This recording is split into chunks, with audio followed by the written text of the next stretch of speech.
acá. Mi nombre es José Lamas, pertenezco al equipo de Artech, al equipo de desarrollo. Hoy quiero hablar con ustedes de decisiones, preferentemente de buenas decisiones, y en particular de buenas decisiones para problemas importantes, como por ejemplo este que tenemos aquí. Cuando tenemos una curita y tenemos que quitarla, ¿qué conviene más?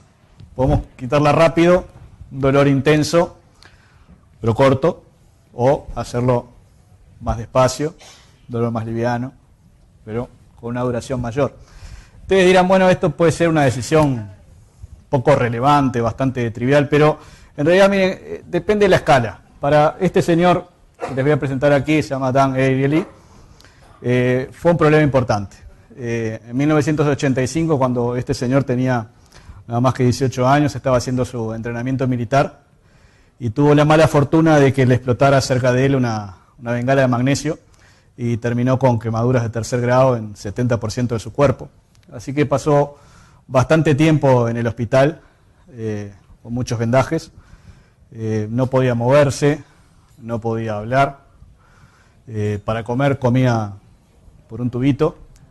Así que todo ese tiempo que estuvo en el hospital, que pasó varios años, se dedicó a hacer prácticamente lo único que podía hacer, que era observar atentamente lo que pasaba a su alrededor y a reflexionar mucho. Y en particular a reflexionar sobre algo que afecta muchísimo a todos los que están en esta situación de quemados, que es lo que llaman el baño diario. Todos los días lo llevaban a dar un baño sumergiéndolo en una sustancia desinfectante y procedían entonces a quitarle todas las vendas del cuerpo, no ya una curita, sino todo el vendaje. Imagínense que el desinfectante pica un poco con la piel sana, ¿no?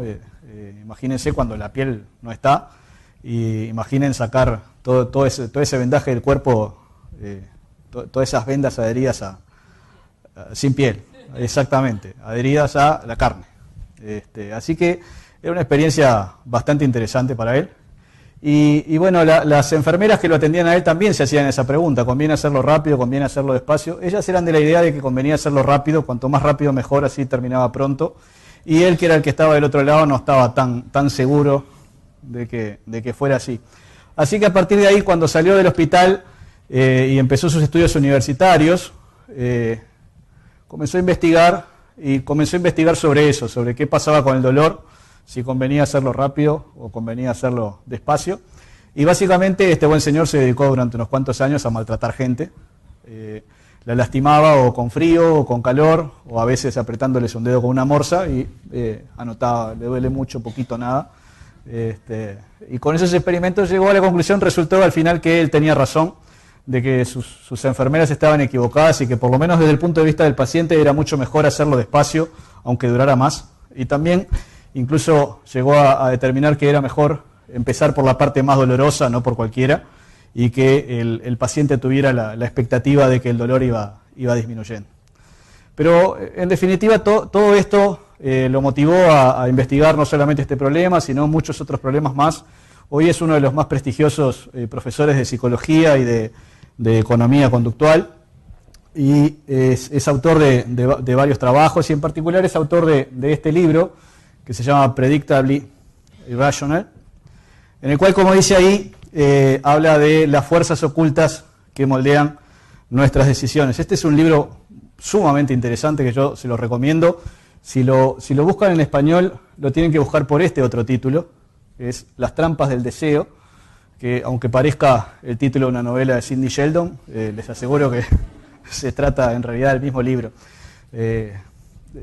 Tratándose de libros y de algunas películas, digamos que esta es una traducción predeciblemente irracional, ¿sí?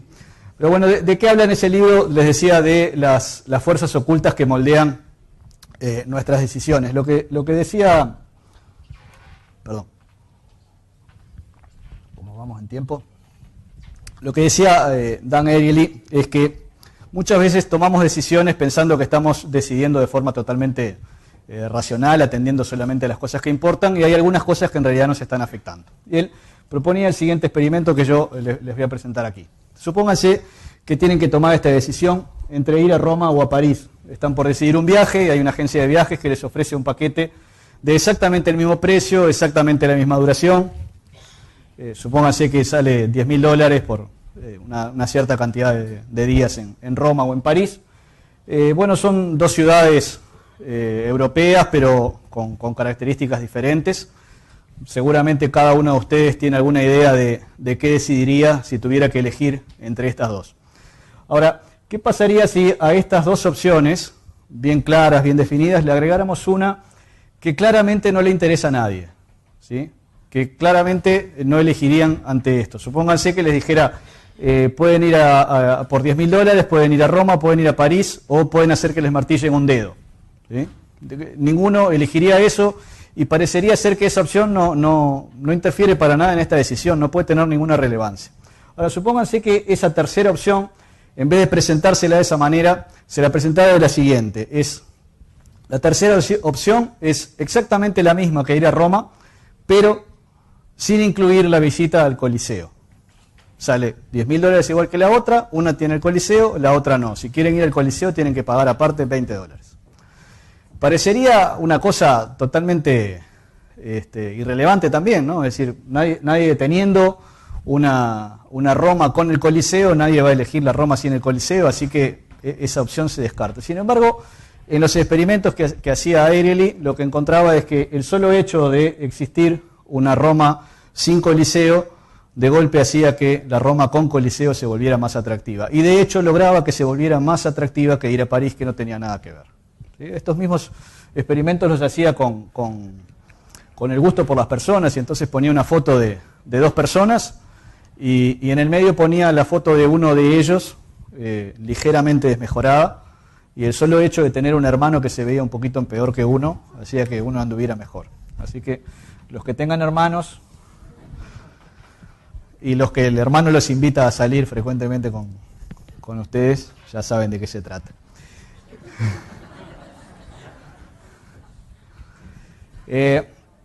Bueno, una de las características que tienen estos sesgos, estos problemas de percepción que menciona Ariely, es que nos cuesta darnos cuenta de que caemos en ellos.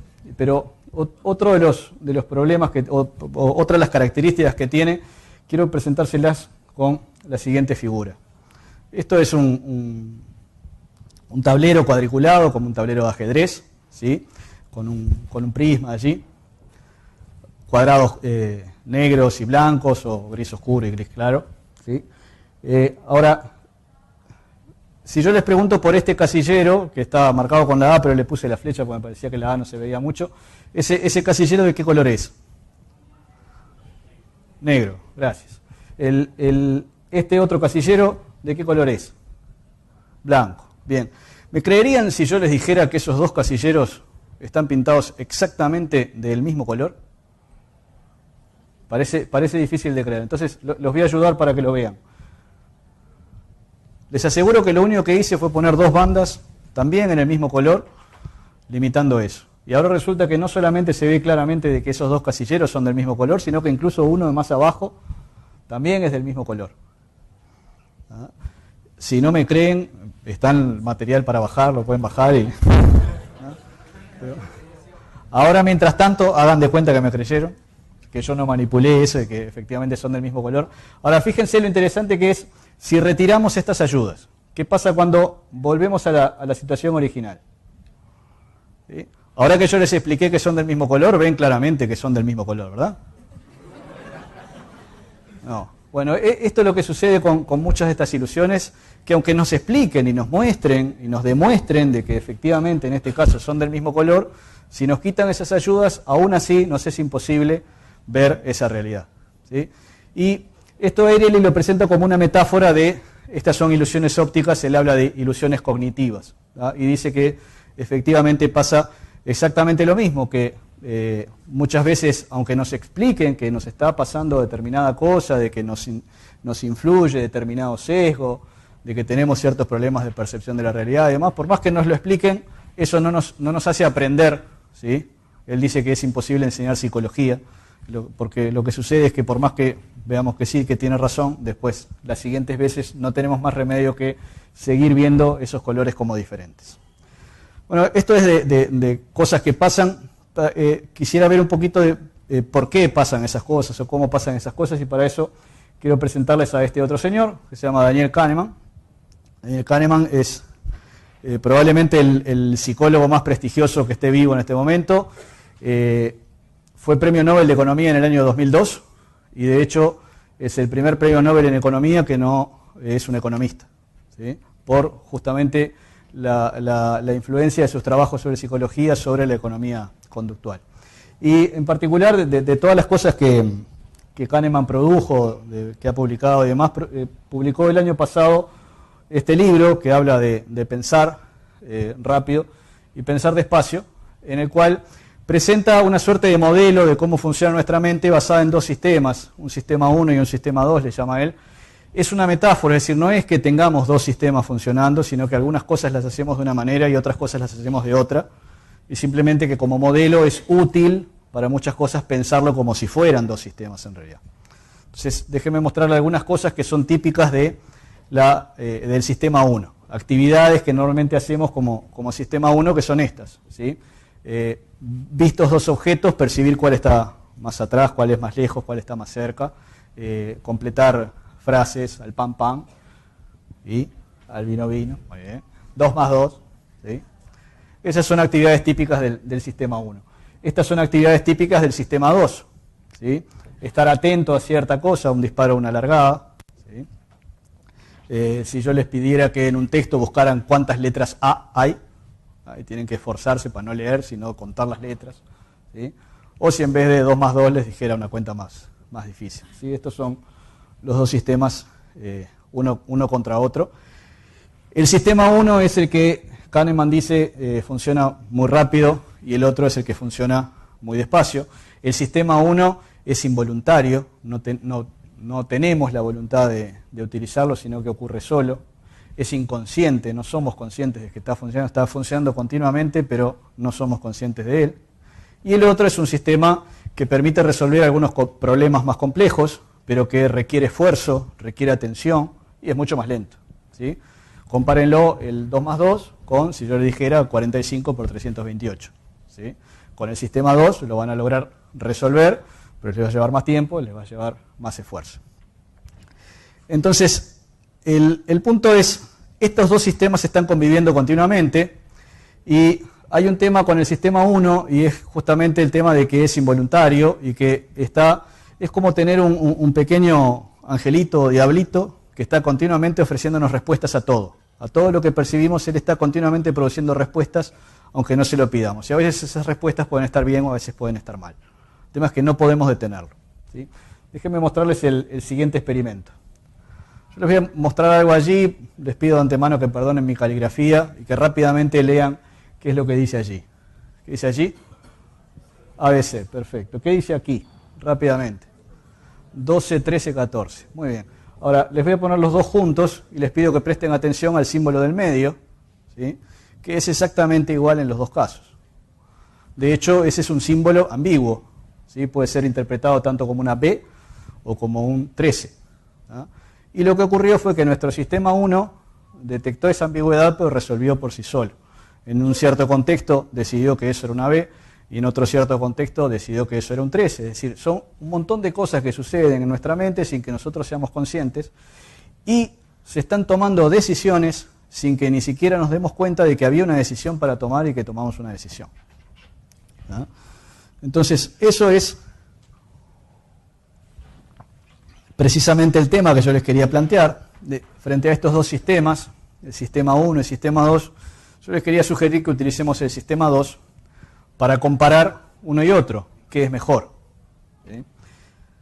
¿Qué les parece que es mejor? ¿Para qué? Depende, ¿no? Exactamente. Exactamente. La respuesta universal es depende, ¿no? Precisamente, depende para qué. La idea es, hay un montón de cosas en las cuales lo mejor es utilizar el sistema 1, que además no nos requiere esfuerzo y se hace solo, y hay otras en que es mejor utilizar el sistema 2. En las situaciones en que es mejor utilizar el sistema 2 son aquellas en que tienen una relevancia, o sea, que son importantes, y que además tenemos el tiempo necesario como para invertir en tomar una mejor decisión, ¿sí? Claramente hay situaciones que son importantes, pero no tenemos tiempo de invertir en tomar una buena decisión. El caso típico es un león que se les abalanza, difícilmente quieran en ese momento ponerse con el sistema 2 a decir, bueno, a ver qué pasa, ¿sí? ¿No? Si ahí rápidamente el sistema 1 los hace correr para evitar el ataque, ¿no? Entonces, hay otros problemas en los que sí, en que necesitamos tener en cuenta el sistema 2, utilizar el sistema 2. Bueno, ¿cómo podemos hacer para utilizar el sistema 2? ¿De qué forma lo podemos utilizar y de qué forma lo podemos utilizar mejor? ¿Ah? Una de las cosas que conviene para utilizar el sistema 2 y sacarle más provecho es tener un método, ¿sí? Un método de resolución de problemas. En general, todos los métodos de resolución de problemas se basan en una serie de pasos a seguir. Hay muchísimos, yo puse estos pasos de un método en particular, y hay muchísimos con ligeras variaciones. Yo soy de la idea de que no importa tanto cuál es el método que elijan como el tener alguno y utilizarlo de forma adecuada, ¿sí? Sobre todo, no solamente a nivel individual, cuando yo tengo que tomar alguna decisión importante, sino sobre todo nosotros que estamos en muchas organizaciones, cuando tenemos que tomar decisiones en grupo, ¿sí?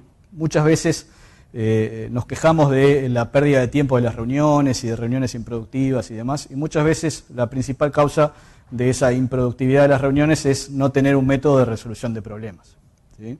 Entonces, el consejo sería, adoptemos un método, acordemos un método, respetémoslo, y ahí el peligro, si quieren, los riesgos que hay con utilizar estas cosas, es que todos tenemos diferentes personalidades, y según las personalidades tendemos a gustar más de unas etapas o de otras del método, ¿sí? Por ejemplo, pueden arrancar una reunión y aparece alguien que viene ya directamente a hablar de las soluciones, ¿sí? Entonces ahí es importante decirle, no, Carlitos, acordate, tenemos este método, no me hables de la solución, vamos primero a entender cuál es el problema que queremos resolver, ¿sí? Porque si no entendemos cuál es el problema que queremos resolver, no podemos medir si la solución es buena o no y demás, ¿sí? Lo mismo va a pasar cuando estén acumulando datos, ¿sí? Hay gente que le encanta acumular datos y se queda en eso, en acumular datos, y siempre quiere hacer un estudio más, y vamos a medir esto, y vamos a medir aquello, y vamos a preguntar acá, y vamos a preguntar allá, ¿sí? Y está bien acumular datos, pero también hay que tener una medida en algún momento decir, bueno, listo, estos son los datos que tenemos, cualquier dato adicional no merece el esfuerzo adicional, ¿sí? Hasta acá estamos bien, vamos a pasar adelante. Y lo mismo cuando empezamos a analizar las alternativas, en la parte de argumentación y demás, hay gente que le encanta argumentar y se puede pasar mucho rato argumentando, ¿sí? Hasta que alguien le dice, bueno, ya está, no sobreargumentemos, ya entendimos lo que quisiste decir, vamos a decidir y hay que decidir. Si no decidimos, el decidir es el objetivo último, y es bueno también poder medir las decisiones que hacemos. Otro punto importante con el uso del sistema 2 es, para algunas decisiones, algunas cosas especialmente complejas, presentar, cuando llega el momento de tenemos alternativas, analizamos todo un montón de cosas, utilizar una serie de métodos, técnicas y demás que ayudan en la toma de decisiones. Yo traté de presentar allí una suerte de mapa de los diferentes problemas que puede haber, ¿sí? Y los diferentes tipos de métodos o técnicas que se pueden utilizar según en qué lugar de ese mapa se encuentre, ¿sí? En uno de los ejes está la complejidad del problema, por abajo son problemas más simples, para arriba, cuanto más arriba, más complejos, y en el otro, el grado de certeza que tenemos sobre las cosas que pueden pasar, ¿sí? Ahí puede ser que sepamos qué va a pasar exactamente, es decir, que tenemos certeza total, va a pasar esto y nos va a costar tanto y nos va a dar tal utilidad, supónganse. En el medio pueden saber cuáles son las cosas que van a pasar, pero no, saben que pueden pasar diferentes cosas con diferentes probabilidades, es lo que se conoce como un ambiente bajo riesgo, y ahí también hay técnicas específicas para eso, y en el extremo derecho es donde sabemos menos, que sabemos que pueden pasar diferentes cosas, pero no tenemos un modelo probabilístico. Bueno, La cuestión, yo no voy a entrar en detalle de todo eso, pero el consejo es que conozcan de estas cosas, que se familiaricen con ellas y que las utilicen. Hoy por hoy están todas con muy alta disponibilidad, es decir, son mecanismos sistemáticos, metódicos, mecánicos y hasta automatizados en la mayoría de los casos. Muchas de esas cosas las resuelve Excel directamente, ¿sí? Es decir, el mayor problema en realidad está en plantear el problema y no utilizar esto. Pero es bueno utilizarlo. ¿Cuál es el riesgo? Así como con el otro teníamos algunos riesgos, ¿cuál es el riesgo que tenemos con esto? El riesgo que tenemos con estas cosas es que los métodos son muy buenos, pero dependen en última instancia de los datos de entrada, ¿ah? Y muchas veces los datos de entrada los ponemos nosotros, y no es lo mismo si ponemos datos de entrada basados en mediciones que si ponemos datos de entrada basados en percepciones, ¿sí? Entonces, si usamos datos basados en percepciones, tenemos que saber que nuestras percepciones no siempre son adecuadas. Déjenme mostrarles el siguiente ejemplo. Esto es una especie de juego, de apuestas, donde voy a tirar un dado que tiene de sus 6 caras, 4 caras son rojas y 2 caras son verdes, ¿sí? Y lo que está allí son 3 diferentes secuencias. Ustedes tienen que apostar por una de esas secuencias. Si sale alguna de las secuencias que ustedes apostaron, se ganan $100, supónganse, ¿no? Entonces, este es un experimento que muestra Kahneman, y lo que decía es que las 2/3 partes de la gente elige la opción número 2. ¿Sí? ¿Alguien más eligió la número 2? ¿Nadie? Vamos. Bueno, las 2/3 partes en experimentos controlados eligen la opción número 2. Y si se fijan, la opción número 2 es matemáticamente imposible que sea la correcta, porque es exactamente la misma que la 1, pero con un resultado anterior. Es decir, que todas las veces que se dé la secuencia número 2, se dio también la secuencia número 1, es decir, que necesariamente es más, la 1 es más probable, ¿de acuerdo? Entonces, esto es de vuelta el tema de las ilusiones y demás. Y hablando de las ilusiones, yo quería volver sobre esta ilusión que estuvimos hablando hoy, porque muchas veces tengo la sensación de que somos desleales cuando hablamos de nuestro sistema 1 y de cómo trabaja y demás, porque estas ilusiones ópticas son muy populares y en general estamos como diciendo, fíjate qué tonto nuestro cerebro, cómo se equivoca, no se da cuenta el muy tonto de que esos 2 casilleros son del mismo color. Y en realidad lo que parece ser una equivocación, yo creo que es una ilusión cognitiva. En realidad no se trata de una equivocación, sino que está mostrando que está funcionando maravillosamente bien. Me explico.